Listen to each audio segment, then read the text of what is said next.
Hey everyone, Assalamualaikum. I am Mohammed Hassan from Tech Mentor. I welcome you all once again to the WordPress Training Bootcamp.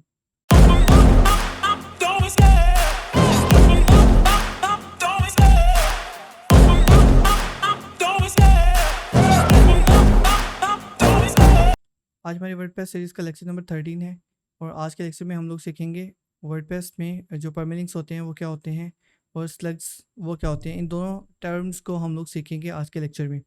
Last lecture में हम लोगों ने categories के बारे में पढ़ा था और हमने टैग्स के बारे में पढ़ा था और मैंने आपको बड़ा ब्रीफली कैटेगरीज़ और टैग्स में जो डिफरेंसेस होते हैं उसके बारे में बताया था, राइट। आपको कब कहाँ और क्या यूज़ करना चाहिए और किस तरह से इस्तेमाल करना चाहिए, ये सारी चीज़ें मैं आपको लास्ट लेक्चर में बता चुका हूँ कैटेगरी और टैग्स में। आज के लेक्चर में हम लोग बात करेंगे परमालिंक्स के बारे में, वर्डप्रेस में जो परमालिंक्स होते हैं उनके बारे में, राइट। तो सबसे पहले चलते हैं वर्डप्रेस वेबसाइट पे। ये हमारी वर्डप्रेस की वेबसाइट है और ये हमारा फ्रंट एंड है, ये बैक एंड है और ये फ्रंट एंड है। तो यहाँ पर हमारे पास काफ़ी सारी पोस्टें हैं, राइट। तो सबसे पहले मैं आपको बताता हूँ कि परमालिंक्स होते क्या हैं। तो देखिए, अगर आप किसी भी पोस्ट को ओपन करें ना, तो यहाँ पर जो भी आपको यहाँ पर लिंक शो होता है इसको हम लोग बोलते हैं परमालिंक्स, ठीक है। अभी मैं आपको ना बेसिक एक अंडरस्टैंडिंग आपको यहाँ पर जो है ना वो देता हूँ। आपको इन लिंक्स के बारे में बताता हूँ कि ये लिंक्स क्या होते हैं, ठीक है। परमालिंक्स के बारे में मैं आपको ना एक अंडरस्टैंडिंग दे रहा हूँ, आपको जस्ट बता रहा हूँ कि परमालिंक्स होता क्या है, ठीक है।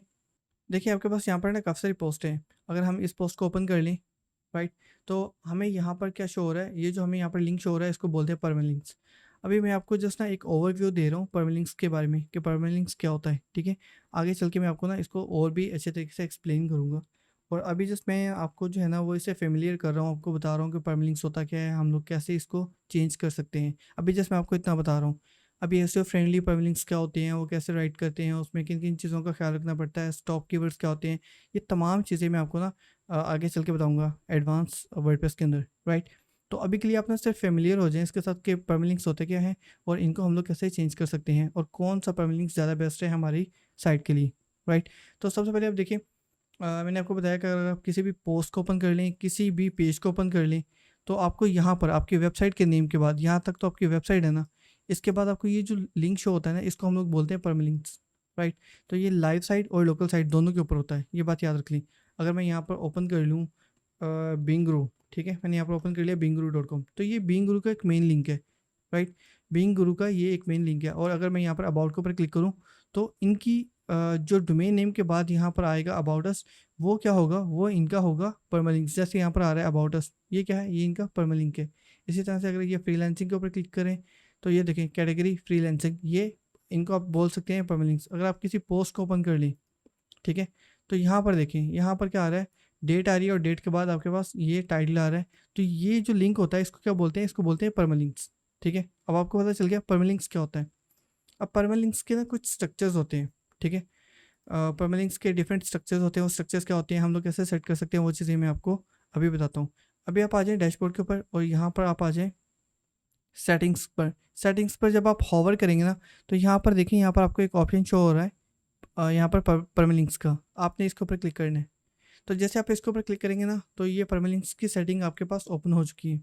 अब यहाँ पर आप देखें, अभी जो आपका परमालिंक सेट जो सेट है ना, वो है आपका ईयर, फिर मंथ, फिर डे और उसके बाद आपकी जो पोस्ट का नेम होता है ना, यानी जो पोस्ट का टाइटल होता है ना, वो आपका शो होता है। अगर आप लोग यहाँ पर अपनी पोस्ट को देखें ना, तो पहले आपका ईयर शो हो रहा है, फिर मंथ, फिर डे और उसके बाद आपकी जो पोस्ट का टाइटल है वो शो हो रहा है। अगर आप चाहते हो कि वेबसाइट के नेम के बाद फ़ौरन से मेरा टाइटल शो हो जाए, ये बीच में जो है ना, ये ईयर, डे, मंथ ये शो ना हो, तो आप क्या कर सकते हैं, यहाँ से आके उसको चेंज कर सकते हैं। बाय डिफ़ॉल्ट तो देखें, यहाँ पर ये कस्टम स्ट्रक्चर के ऊपर है। वैसे आप अपना कस्टम स्ट्रक्चर भी बना सकते हैं और ये बाय डिफ़ॉल्ट ना सेलेक्ट होता है प्लेन के ऊपर, ठीक है। अगर ये प्लेन के ऊपर सेलेक्ट है तो आपका जो लिंक होगा ना, वो कुछ इस तरह से होगा, आपकी वेबसाइट के बाद इस तरह से पेज आईडी आएगी।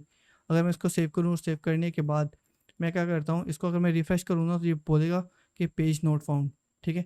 हम लोग क्या करते हैं, इसको यहाँ से बंद कर देते हैं, वापस आते हैं और इसी पोस्ट को हम दोबारा ओपन करते हैं।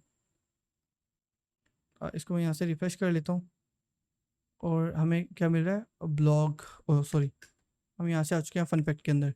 ये है जी ब्लॉग। अब हम ब्लॉग के ऊपर हमने क्लिक किया तो ये देखें, अब ब्लॉग का जो लिंक आ रहा था हमारे पास, उसकी जगह पर हमें क्या मिल रहा है, पेज आईडी मिल रही है। क्यों? क्योंकि हमने परमालिंक स्ट्रक्चर में यहाँ पर पेज आईडी सेलेक्ट की है, राइट।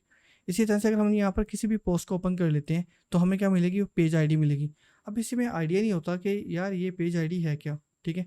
ये P=59 ये क्या है? वैसे मैं आपको बता रहा हूँ ये पेज आईडी होती है आपकी, ठीक है। इसी तरह से अगर हम इस लिंक को स्ट्रक्चर को चेंज करना चाहते हैं, तो आप चाहते हैं कि डे और डे के बाद नेम आए, तो आप इसको सेलेक्ट कर लें।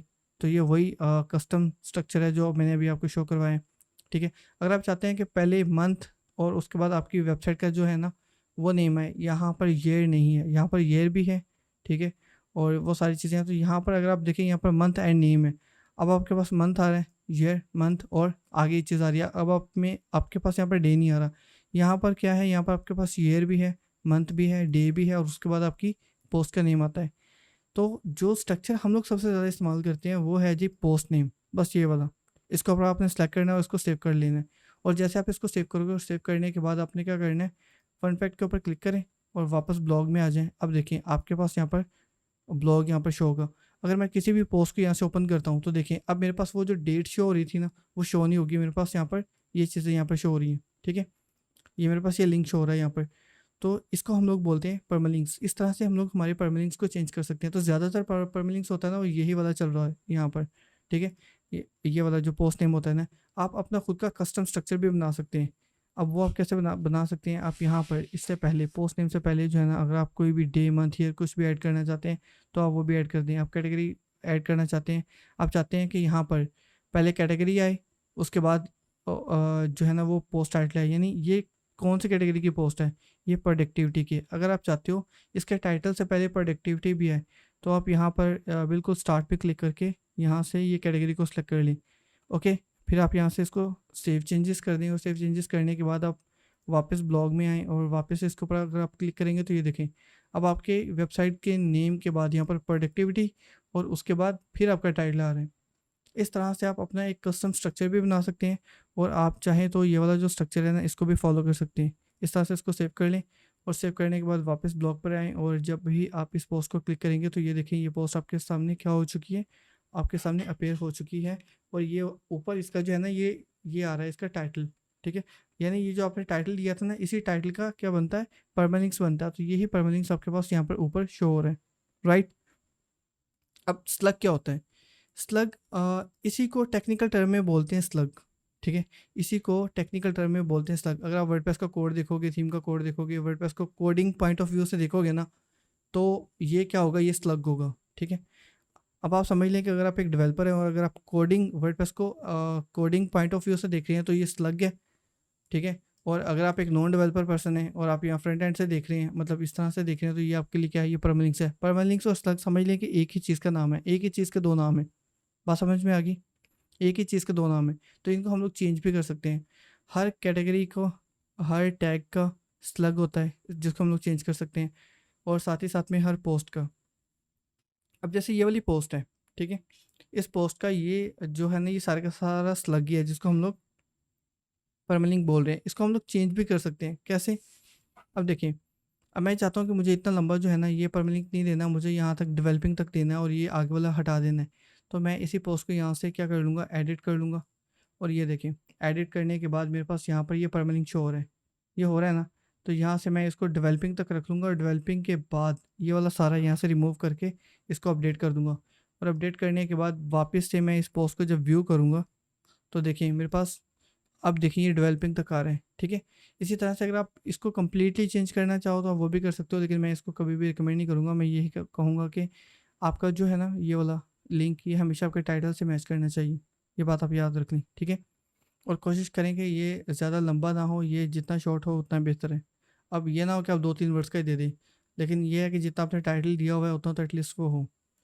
और अगर आपको लग रहा है कि आपने जो टाइटल ऐड किया वो काफ़ी लेंथी टाइटल है, काफ़ी लंबा टाइटल है, तो आप इसको यहाँ पर लिंक को शॉर्ट कर सकते हो जिस तरह से मैंने शॉर्ट किया, ठीक है। तो ये है जी हमारे पास वर्डप्रेस में परमालिंक्स और इसी को हम लोग स्लग बोलते हैं। अगर मैं यहाँ पर चला जाऊँ सपोज कैटेगरीज़ के अंदर, यहाँ पर हम लोग पोस्ट में आते हैं और ये कैटेगरीज़ हैं। और कैटेगरीज़ में देखें यहाँ पर मेरे पास चलिए मैं आपको पेजेस की दिखाता हूँ। हम यहाँ पर आ जाते हैं पेजेस में, ठीक है। ये हमारे पास पेजेस हैं और मैं आपको ये अबाउट पेज दिखा रहा हूँ। अबाउट पेज में मेरे पास अबाउट आ रहा है। मैं चाह रहा हूँ कि अबाउट पेज का नेम तो अबाउट रहे लेकिन इसका लिंक हो जाए अबाउट अस, अबाउट डैश अस।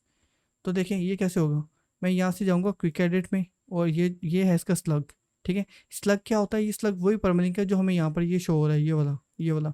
इसको मैं अबाउट अस करना चाहता हूँ, तो मैं इसके आगे डैश अस लगा दूंगा। अभी ये क्या बन गया? ये बन गया अबाउट अस। इसको मैं यहाँ से अपडेट करूँगा और ये अपडेट हो गया। और अपडेट होने के बाद जब मैं इसको रिफ्रेश करूँगा तो ये मुझे बोलेगा कि भाईजान ये जो अबाउट पेज है इसका अब स्लग यानी इसका जो परमालिंक है वो क्या बन चुका है? वो बन चुका है अबाउट अस। पेज का नेम वही है अबाउट, लेकिन जो उसका परमालिंक है, जो उसका स्लग है, वो चेंज हो चुका है यहाँ पर। ठीक है। इस तरह से आप लोग क्या है कर सकते हैं, पेजेस के, पोस्ट के, टैग्स के और कैटेगरीज के जो होते हैं ना स्लग्स, वो चेंज कर सकते हैं। आई होप कि अब आपको समझ आ गई होगी कि स्लग क्या होता है, परमालिंक्स क्या होता है। तो ये था आज का लेक्चर, और आई होप कि आपको ये पसंद आया होगा। अगर आपका इस लेक्चर से रिगार्डिंग कोई भी क्वेश्चन है, किसी भी टाइप का क्वेश्चन है, जो अगर कोई भी कॉन्सेप्ट आपको यहाँ पर समझ में नहीं आया, कोई भी कॉन्सेप्ट अगर आपको यहाँ पर समझ में नहीं आया, तो आप वीडियो के नीचे कमेंट कर सकते हैं। और साथ ही साथ में मुझे जो हमारा फेसबुक ग्रुप है वहाँ पर भी मुझसे पूछ सकते हैं और मुझे डीएम भी कर सकते हैं। सो मिलते हैं नेक्स्ट लेक्चर में। आज के लेक्चर में इतना ही। अल्लाह हाफिज़।